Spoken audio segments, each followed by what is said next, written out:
Hello and welcome back. Sean here, Mountains Garage, the evening edition. It's Thursday night already. The weather this week has been a little bit strange. Monday it was well into the 70s and humid. Tuesday was chilly, still kind of damp. And Wednesday and today were nice and dry, and I took advantage of it. And I fired up the grasshopper mower again and ground up most of my leaves. I don't rake leaves. I crunch them up with the mower in the fall if snow doesn't come first unexpectedly, because it could happen any night. But right now the moon is out. It's a beautiful evening. Rain coming this weekend. Tonight I want to talk about tools I use for the TH400 transmission and others, but specifically always laid out on my bench, which kind of congests this end of the bench, are the tools that I use the most. And I got to use them again tomorrow. So let's talk about it. And a few videos ago, I mentioned that a gentleman had sent me some tools that have improved my life. And I spoke with him, and I'm going to give you his contact information if you're interested in the items, and I'll go over them again. So I guess a systematic way to go about this is front to back. So you have to remove the pump. I'm not going to include normal hand tools unless they're specific, because you got to assume you have some wrenches and sockets and a ratchet. And I have to say the speed handle, the most important assembly tool. It's all you need. Put away your torque wrench. That old case, the threads in it probably can't take the torque that's listed, and torque specs are always, unless there's more detail, subject to interpretation. Most often underneath the head and the threads are lubed. Sometimes it's dry. It does not specify in the torque specs of a TH400. From experience, that's my go-to. Enough on that. So, you got to get the pump out of the case. It's been in there a long time. You can use a few methods. I recently started using this cheap tool I bought on eBay. Look it up for yourself. Just a pump remover. Works on TH350, 400, Power Glide. Anything that has something that this can grab. This goes right under the teeth for the stator tube. Pulls it right out. That works pretty good. Sometimes it gets stuck. So I basically only use 2 screwdrivers on the TH400. This old Craftsman I've shown you that I got a hook ground into that kind of helps me go in and get snap rings started out of the lugs. And then I pull up with this pick, this big pick. And my big screwdriver I use for lots of things, bigger snap rings, and in this case, you can go right in underneath, between the case and underneath the pressure regulator, and you can either use this or the slide hammer. You can alternate with the slide hammer front to back. I just put it furthest away from me and pop this side, and the pump comes right out. When you rebuild the pump and put the halves back together, while we're talking about the pump, a couple of hose clamps. If you shopped around, you can get one big hose clamp. If you also shop around, you can buy one that has a T-handle, for less than 20 bucks, but this has been together since the early 80s, and I've used it on every transmission I've ever built. So you have to align the pump halves with the hose clamps and then tighten the bolts.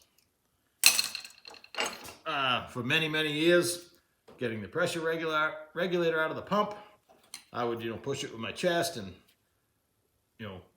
maneuver the snap ring in and out. A couple years ago, I discovered a small valve spring compressor for a small engine. Worked pretty slick, and that's what I've been using. And then I was mailed this by David Nod. We'll get to his information later. He's the man that sent me the tools last week and in the past. And this goes right around the pump. You can pretty much compress the spring just with your finger, or you can put the gun on it, 9/16. He made it just long enough that when you go to put the boost valve in, you can actually hook it all in and then just start twisting it in. With my valve spring compressor, I kind of had to squish it in with my hand and then lock the valve spring compressor around it. So this works better than what I was using. This has improved my life. Everything he sent me improved my life. Completely unexpected, totally awesome. So the pump's out. We'll assume you already took the pan and the valve body off. No special tools required there. The drums pull right out to get the snap rings out of the case for the intermediate clutches, and then the center support. I like to just go in, pop it with the screwdriver, pop up with this. Once you get it started, it boings right out of there. So you're ready to remove the lower unit. I had been using, where'd it go? Right by my hand. The Kent Moore J tool, which people always ask. It's a 21795-02. I added the handle, the bolt in the handle. Nothing fancy, piece of round rod and a fine thread bolt, 1/2 inch. So this works slick, but like I mentioned in the last video, about 6 months ago, David Nod sent me this handle, and this fits the aftermarket intermediate shaft where this does not fit well. It's fat enough that these don't want to squeeze together to allow me to slide that down over. So this is just big enough. It works slick. If you shop on eBay as well, they make one that looks like this piece, but this with the handle much better. I'm using this as much as I use the old KD one, so that's pretty slick. I kind of skipped past the center support bolt. I've mentioned it before. A chrome 3/8 12 point is what you want. You don't want a black socket, an impact socket, because you'll mar up the case. This should fit right in and out between the case without hurting anything. You don't want to mushroom up the aluminum. When you go to put the valve body back on, you'll have a misalignment. You just don't want to hurt the case, and this will not hurt the case. So that's what I use to get the center support bolt in and out. Throughout the assembly process, like if you're going to change the rear thrust to roller and there's a shim involved, if you have a stack of shims, the old simple dial caliper is pretty slick. I gave up on the battery powered one because I found it wasn't repeatable and accurate. Every time I closed it, it would give me a different number. This one, the dial is adjustable, and depending on the temperature, sometimes it doesn't read 0 and you need to adjust it. Right now I'm dead nuts on 0 every time I close it. When you store any measuring device, precision measuring device, don't leave the jaws together, because when the temperature changes, it could force itself and get out of calibration. Just leave it open a little bit. Handy tip. When you go to put the lower unit back in, again, your handles work pretty slick. I always put the direct drum in empty. I've shown you that. Or I put the hub out of the forward drum, the shell that engages into the direct clutch teeth. Sometimes I put that in the direct drum just for handle. But again, David Nod gave me this. I used it for the first time the other day. It's so simple. It snaps around that when you squeeze it, you can still do your wiggling. And I was able to put the drum in complete, because without it, my hands just don't fit to grab onto anything. This allows me to do that. I spoiled myself a while ago, and I picked up the actual lip seal installers. This one's plastic. I keep talking myself out of buying. There's an aluminum version of this on eBay. This goes over the center. This goes on the outside. A little bit of petroleum jelly. The piston pushes right in. I've never had a problem doing it this way. Yes, in the past, I used every method available. The feeler gauge type tool, the wire tool. They work if you're really careful. Always leaves in the back of my mind whether I hurt the seal or not. For the center support, I recently found a 3 packs of these for like $12 on eBay.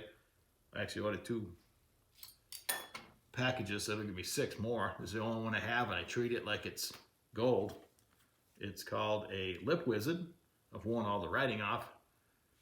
Made by TranStar, I think, or TransTech. So on the center support piston, this big one does the center. This is metal, so that'll probably last a lifetime. These tools, the part number is in the ASTG manual. So look it up. They're the J tools called out by name. So for the center of the center support piston, I use this metal rig on the outside. I just roll it right around. There's nothing blocking you between your vision and the outer seal on the center support piston.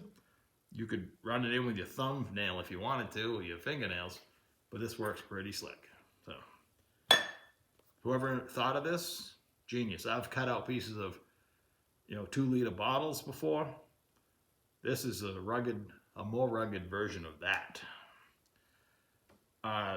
Once again, good old David Nod sent me these air testers last week, and I used them for the first time this week. He has the solid one that fits the direct drum. So this would simulate the seals on the center support. So you're gonna have to lube that portion of the direct drum up anyway when you're assembling. So I lube up the center of the direct drum, lube up the O-rings. I guess I could show you because I got one right here. Excuse me for not being prepared. This goes in here, you push it all the way in, you just blow air in. I do it on the side so I can watch. Get rid of that. You can watch the clutches being applied, and with no air leaking out, you're good. While I'm demonstrating, forward drum, he made one with a hole in it. Same deal, you lube it up, push it all the way down in, blow air in this hole. I do it on the side so I can watch. No air leaking out, clutches are being applied. You know when you install it in the transmission, that's gonna work. I like air testing in place as well. Like after I put the intermediate clutches and the direct drum in the case, I blow through the center support bolt, and then I use, I wasn't prepared for this either, wait a minute.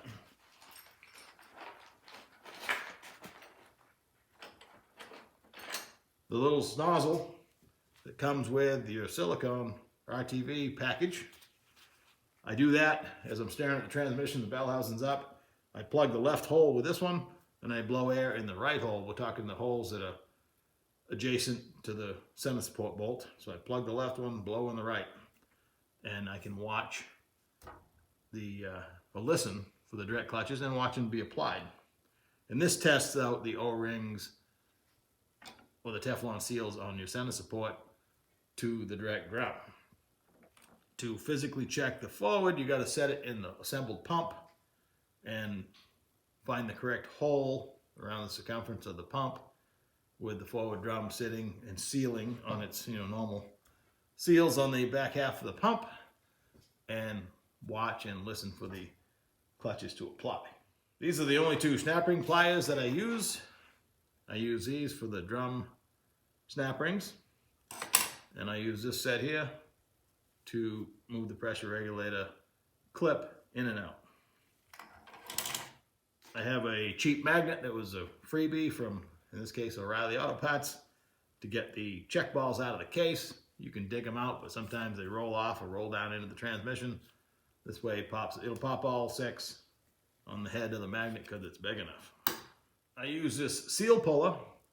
Carefully, I use the short end. You have to be careful to pop out the linkage seal. You don't want to break the case. You don't want to scratch the case.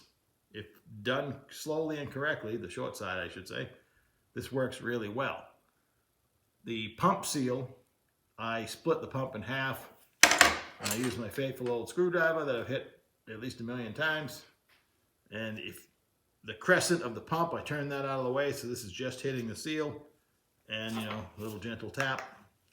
The seal will come out because you're pushing from the inside most of the time. Sometimes you have to go around the circumference on the outside. Same screwdriver, just kind of go around and break it loose.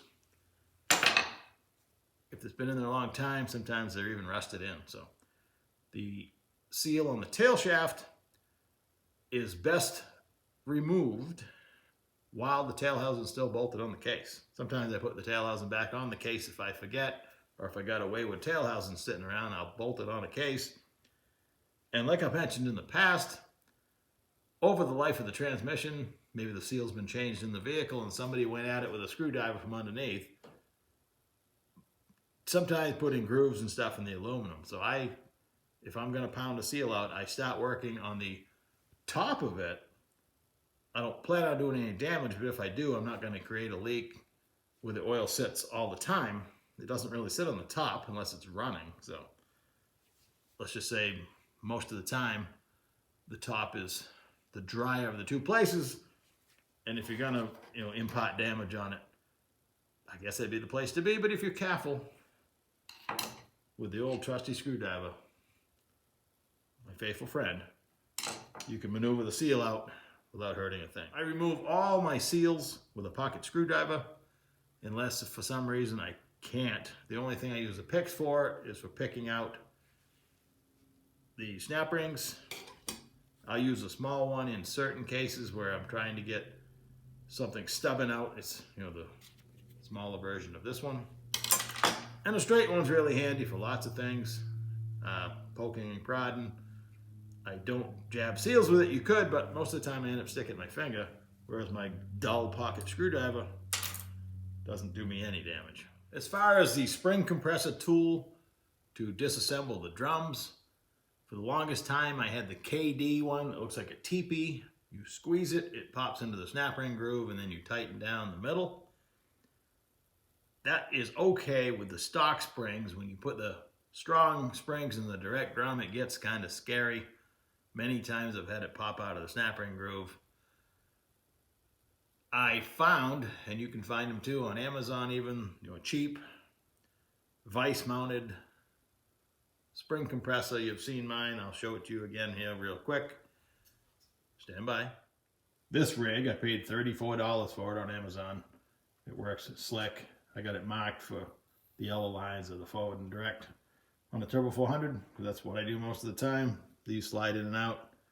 Simple hand crank. Slick.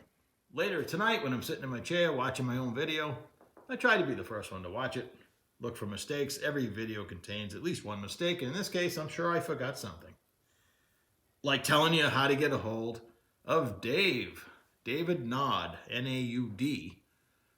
I'm going to send you to his YouTube channel. I just found out when he gave me the okay to tell the world that he's willing to sell the tools he makes.